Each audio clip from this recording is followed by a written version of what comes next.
안녕하세요. 반갑습니다. 성경을 하루 한 장 내지 두 장 읽어서 성경을 통독하는 프로그램 이방에 찾아오신 여러분들을 주의 이름으로 환영합니다. 오늘 우리가 묵상할 말씀은 신명기 11장의 말씀입니다. 신명기 11장의 말씀, 이 말씀이 오늘 저와 여러분 가슴에 따뜻하게 뜨겁게 또 도전으로 들려지게 되기를 바랍니다.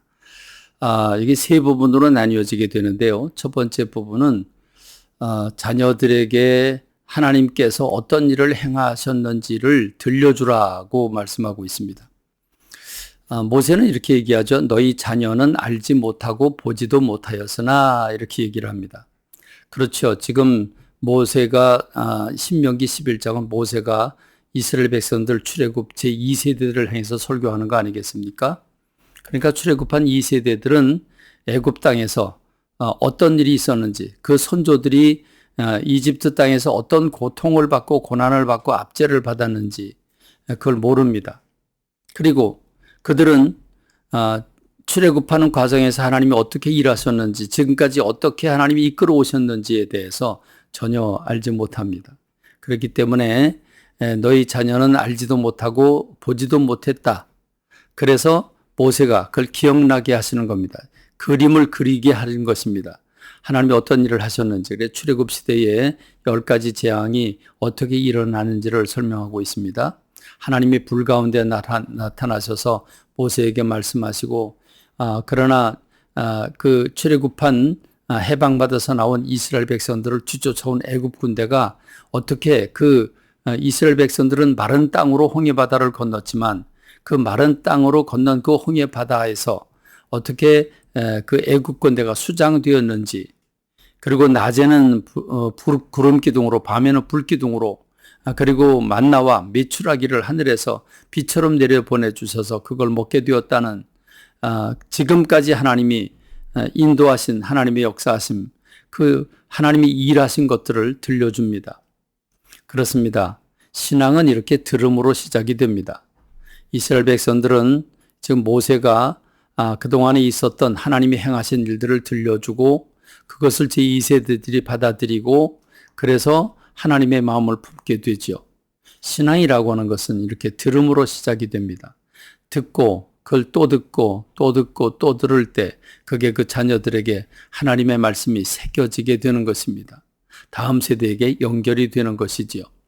지금 모세는 출애굽한 1세대들이 원망하고 불순종하다 다 광야에서 죽었기 때문에 하나님께서 제2세대들에게 기회를 주셔서 2세대들이 젖과 꿀 이르는 가나안 땅에 들어가게 될 텐데 하나님이 어떤 일을 행하셨는지 전혀 알지 못하고 들어갈 수 있기 때문에 그들에게 하나님이 행하신 일들을 하나하나 알려주고 있습니다.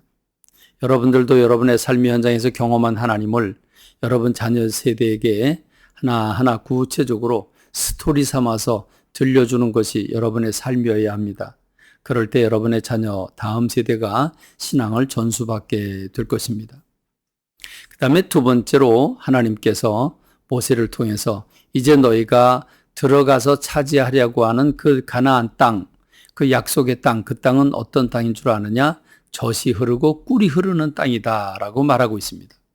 애굽 땅, 이집트 땅과 같지 않고 산과 골짜기가 있어서 비를 흡수하는 땅이고 하나님께서 특별히 돌봐주시는 땅이라고 말합니다. 놀랍게도 이 신명기 11장 8절로 12절 사이엔 이런 말씀이 있습니다. 연초부터 연말까지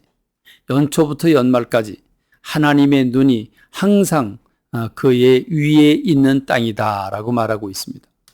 여러분 기가 막히죠? 연초부터 연말까지 하나님께서 늘 지켜보시고 보호하시고 인도하시고 공급하시는, 그래서 하나님이 이른 비와 늦은 비를 주시고 농사에 적격하도록 모든 것을 다 베풀어 주시는 그런 땅이라고 하는 것입니다. 하나님이 지금 모세를 통해서 이스라엘 백성들이 들어가 차지하려고 하는 땅이 어떤 땅인지를 말하고 있는데 듣기만 해도 아마 침이 꼴깍꼴깍 넘어가지 않았을까 하는 생각이 듭니다. 그런데 여러분 생각해 보면 지금 우리가 사는 세상의 모습은 어떻습니까? 빈익빈 부익비를 비롯해서 질병의 위협과 또는 자연재해의 위협과 말할 수 없는 수많은 사고들이 얼룩지는 것이 이 육신을 가지고 살아가는 사람들이 사는 땅입니다. 그런데 여러분 우리가 가야 할 땅은 젖과 꿀이 흐르는 그 가나안 땅과 비교가 되겠습니까? 우리가 가야 할 땅은 하나님의 나라, 저 천국입니다. 우리는 하나님의 얼굴을 배울 수 있고 거기에는 생명수가 넘치고 온전한 치유와 회복이 넘치고 거기에는 주님과 더불어 교제가 마음껏 이루어지는 영원한 복락이 있는 영생이 있는 곳이 바로 천국 아니겠습니까? 이스라엘 백성들이 들어가는 땅을 젖과 꿀이 흐르는 땅이라고 한다면 우리가 가야 할 천국은 어떤 곳인지를 생각하고 정말 그렇다면 지금 내가 어떻게 그 천국을 얻기 위해서 씨를 뿌려야 되는지 생각하는 저와 여러분이 되기를 간절히 소망합니다. 이제 세 번째 파트에서는 그런데 모세가 이렇게 얘기를 하죠. 하나님의 말씀을 전합니다. 내가 오늘 복과 저주를 너희 앞에 둔다 그럽니다. 복과 저주를 그들 앞에 둔다는 말씀이 무엇입니까? 그것은 하나님이 최상의 젖과 꿀이라는 땅을 너에게 주시지만 그것을 선택해야 되는 것은 여러분에게 달려 있다는 것입니다. 여러분이 그걸 받을 것인가 받지 않을 것인가에 대한 선택은 여러분 자신에게 있다는 것입니다. 복을 선택할 것인가 아니면 저주를 선택할 것인가. 그것은 하나님의 말씀에 따라 하나님을 사랑하고 하나님의 말씀에 순종할 것인가 순종하지 않을 것인가. 네가 선택하라고 하는 것입니다. 그렇습니다. 하나님은 복락의 길을 활짝 열어놓으셨습니다. 복을 선택할 수 있도록 모든 길을 다 오픈하셨습니다. 그런데 내가 불순종하고 내가 싫어서 선택 안 하는 것은 하나님이 책임질 수 없으시다고 하는 거지요. 그러므로 내 인생은 내가 책임져야 된다는 것입니다. 순종이라고 한 말이 쉽지 않습니다. 결코 쉽지 않습니다. 그러나 우리가 죽어도 하나님을 선택해야 되지 않겠습니까? 죽어도 하나님의 말씀을 묵상하며 그 하나님의 말씀을 내 신비에 새기고 그 말씀을 순종해야 되지 않겠습니까? 물을 필요가 없습니다.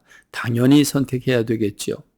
그렇습니다. 오늘 복과 저주를 너 옆에 둔다고 하는 엄청난 경고의 말씀으로 듣고 우리가 이 말씀을 소중히 여기고 이 말씀을 지키면서 주님이 주신 복을 받고 누리는 저와 여러분이 되길 간절히 소망합니다.